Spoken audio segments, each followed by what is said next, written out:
From the onset, I wish to assure this House and the people of Kenya that the country has not recorded any confirmed case of Ebola virus disease as of 3rd of June 2026.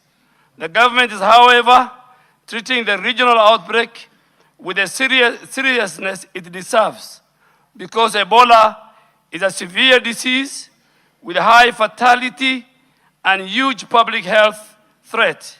And Kenya's position as a regional aviation, trade, transport, and diplomatic hub places the country at increased risk of importation of the disease. Honorable Speaker, the epicenter of this outbreak is in DRC and Congo. As per our last situational update, the Democratic Republic of Congo has reported 1,083 suspected cases and 259 deaths. Of these, 321 cases are laboratory confirmed, with 48 confirmed deaths. A total of 2,746 contacts have been listed for follow-up. Uganda has reported 12 confirmed cases and 2 deaths, with 642 contacts listed for follow-up. Honorable Speaker, this disease is associated with the Bundi species of Ebola virus. This is significant because there is currently no approved vaccine for this particular virus or for this particular species. The outbreak has also affected healthcare workers both in DRC and in Congo. In view of the regional risk, the WHO declared the outbreak as a public health emergency of international concern on the 16th of May 2026, while Africa CDC declared it a public health emergency of continental security. These both declarations by WHO and Africa CDC signals an extraordinary public health event that poses a risk to other countries and requires a coordinated international response. Kenya has therefore activated the National Preparedness System in accordance with our constitutional duty to protect the right to health, our obligations under the Health Act 2017 and the International Health Regulations 2025. Honorable Speaker, before I respond to the many questions that you have asked me to answer, let me just give the country what is Ebola and which type of Ebola is this. Ebola is a severe, often very fatal illness in humans. There are 3 different types of species. There's Ebola, Zaire, Sudan virus, and the current one we have, which is called Bundibugyo virus, which has the capacity to cause large outbreaks. The modes of transmission are many, Honorable Speaker and members. The infection index from contact to the wild animals. Thereafter, transmission occurs from person to person through blood or bodily fluids from infected persons or dead bodies. Transmission can also occur from contaminated surfaces or objects like bed linen and clothing or unsafe injection practices. What are the early signs and symptoms? The average incubation period of this particular virus, Ebola virus, is between 2 to 21 days. Infected people are not contagious until they develop the symptoms. Initial signs and symptoms are non-specific. Many common infections, like other diseases like malaria, typhoid, meningitis. But the symptoms are usually of a sudden onset. They include fever, chills, headache, joint pain, muscle pain, backache, nausea, vomiting, diarrhea, fatigue, weakness, skin rashes, among others. Bleeding is less frequent and can occur in the later stages of this disease. Who is at risk of infection? Travelers to the affected countries like DRC and Uganda, contacts of travelers from the affected region, family members of the Ebola virus diseases, healthcare workers taking care of the patients with Ebola, or people handling bodies of Ebola victims. How do we prevent Ebola? Early identification and prompt referral and isolation of the suspected cases. Basic universal precautions of hand hygiene and gloving in health setups during the routine work. Wearing of the full personal protective equipment when handling cases or suspected or confirmed Ebola. And finally, to avoid contact with the bodily fluids of suspected cases. Honorable Speaker, allow me now to address the questions that appeared on the letter you addressed, and the first one was the measures by the government to manage and contain the threat of Ebola. Honorable Speaker and members, the government has activated a whole government preparedness and response framework led by the Ministry of Health through the Kenya National Public Health Institute. The National Ebola Incident Management System was activated on the 20th of May 2026 in order to provide a unified central command, coordination, and decision-making. This structure is supported both at the national and county public health emergency operation centers, which remain on high alert mode. 2, under this arrangement, we have also strengthened our surveillance of health facilities within our communities and the points of entry. We have issued advisories to all the 47 counties covering Ebola case definitions, infections prevention, control reporting protocols, guidance on isolation, sample referral, contact tracing, among others. Our rapid response teams, Honorable Speaker, have been placed on standby for deployment where alerts are reported. Government has also enhanced screening at our 26 official points of entry, including our international airports, land border crossings. As of yesterday, 2nd June 2026, 71,243 travelers have been screened cumulatively, including the 2,506 travelers who were screened in the last 24 hours. Screening focuses particularly on travelers from the affected countries and high-risk travel routes.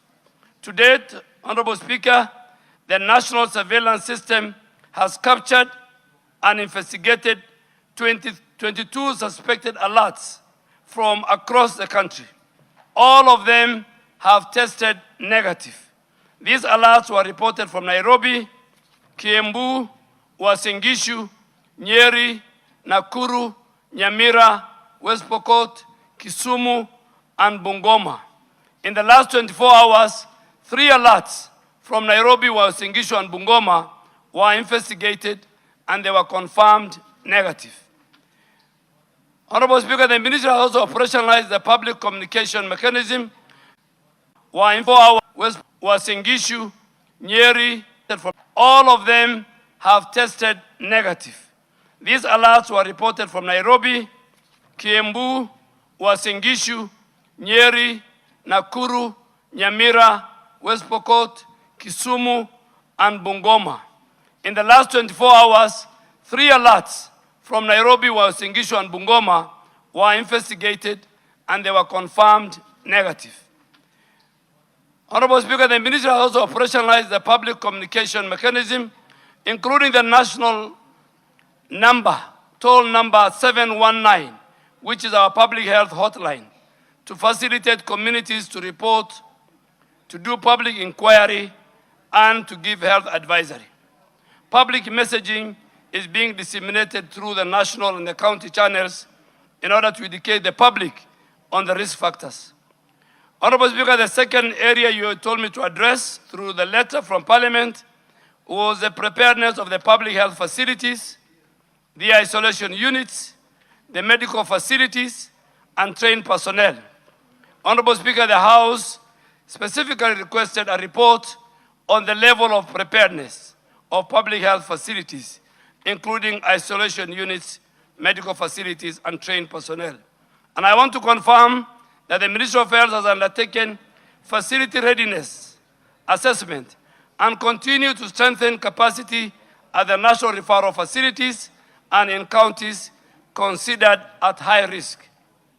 At the national level, Kenyatta National Hospital has prepared an 8-bed isolation and treatment unit and completed a dry run of how the index case will be handled. The facility has a separate waste management system to support the safe handling of infectious waste. The National Police Service Hospital has been assessed and has 49 beds ready for activation as part of the surge isolation capacity. At the county level, 29 counties have identified designated isolation and treatment sites. The Ministry of Health, the Kenya National Public Health Institute, and relevant regulatory agencies are undertaking on-site verification, quality assurance, spot checks to confirm that these facilities meet the required standard for infection prevention, control, patient flow, waste management, staff protection, and emergency referral. Honorable Speaker and members, these facilities are part of Kenya's national public health preparation architecture. They are not established for exclusive benefit of foreign nationals, foreign governments, or any special category of persons. They are intended to protect all persons within the territory of Kenya, including Kenyan citizens, residents, refugees, visitors visiting our country, diplomats, expatriates, and any other person who may require isolation, testing, or treatment based on the medical need and public health risk. This position is consistent with the Constitution, the Health Act of 2017, the Public Health Act, and the International Health Regulation 2005. If any person is identified within Kenya as a suspected or confirmed Ebola case, the correct public health response is to safely isolate, test, treat, and trace contacts within the jurisdiction where the risk is detected.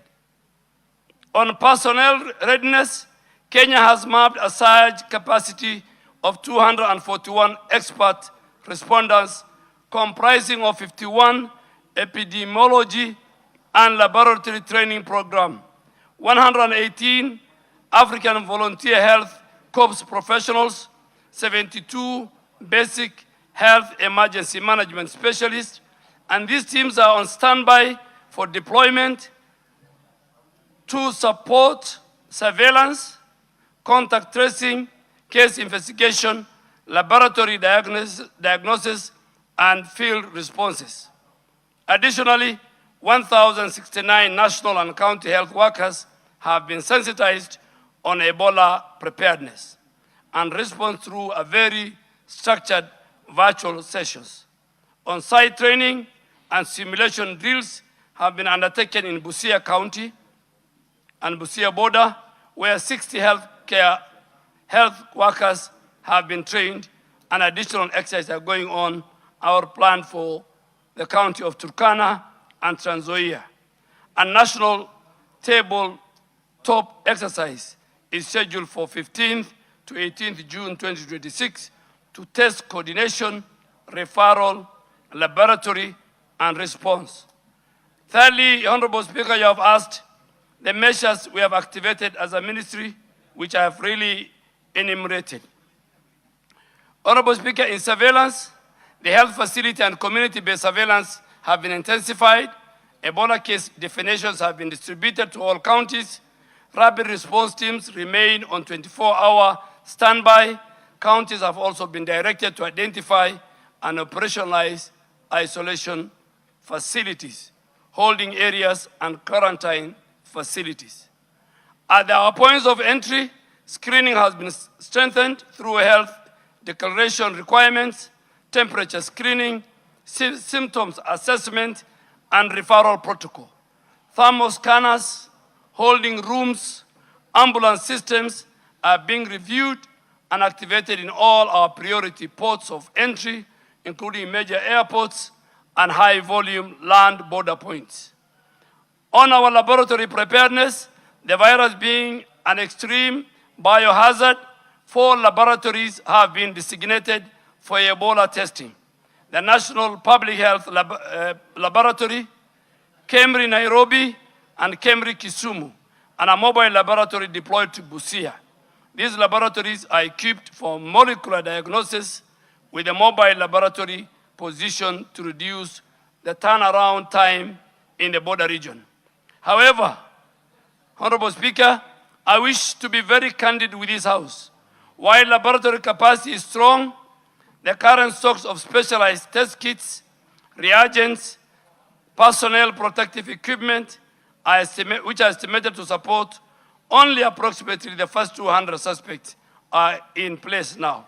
And this is why additional emergency financing and partner support are required to build a more adequate testing capacity.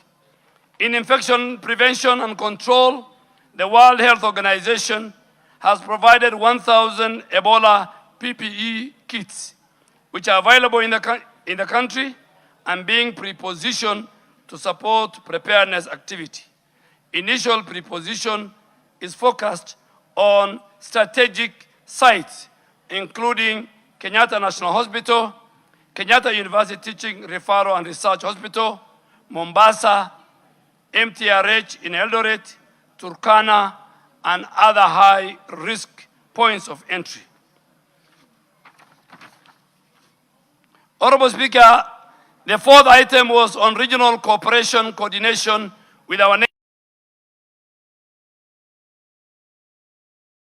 sites, including Kenyatta National Hospital, Kenyatta University Teaching, Referral and Research Hospital, Mombasa, MTRH in Eldoret, Turkana, and other high-risk points of entry. Honorable Speaker, the 4th item was on regional cooperation coordination with our neighbors, foreign governments, and international health agencies. Honorable Speaker, the House requested a report on that.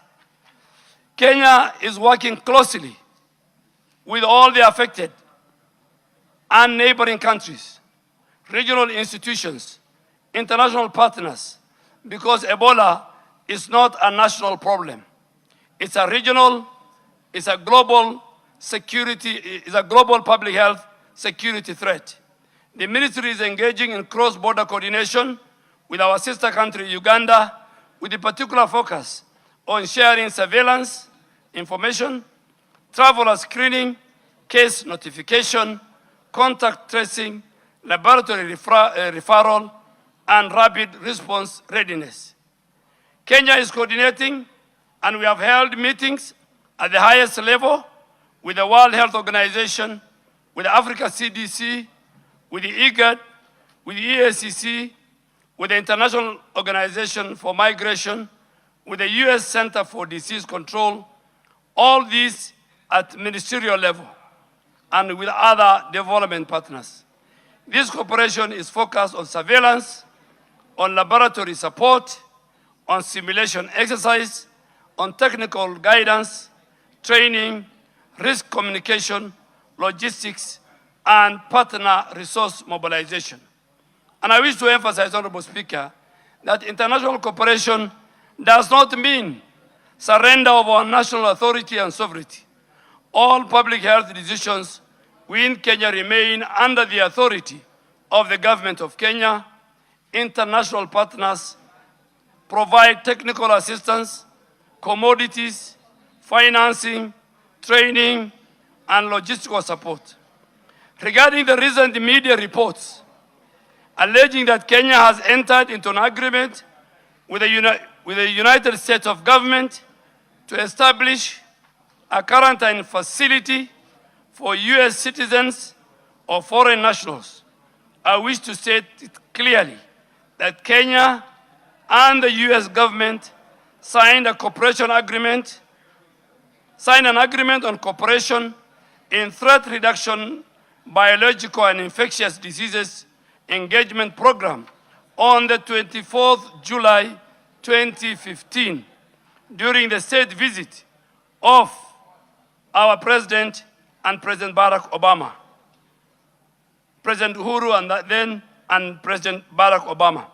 The agreements were therefore approved by the cabinet then in April of 2016 and subsequently introduced in this House in Parliament, laid on the table of the House on the 19th of July 2016. Upon undergoing parliamentary procedures and public participation and the House process, the House approved the ratification of the agreement on the 9th of February 2017. This agreement subsequently entered into force on 6th of April 2017 and has a validity of 5 years.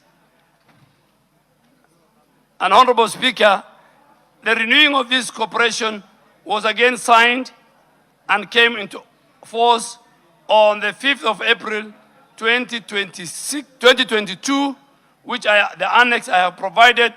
The extended agreement has a validity period of 7 years and is valid to the 5th of April 2029. Further, on the 4th of December 2025, we again signed a cooperation agreement with the United States of government to strengthen Kenyan healthcare system on our different areas, including digital health, including HIV/AIDS, TB, and malaria. Over the last 23 years, Honorable Speaker, the government and the people of the United States, through the U.S. government health program, has provided close to $8 billion, equivalent to slightly over 1 trillion Kenya shillings, in support of the Kenyan health sector.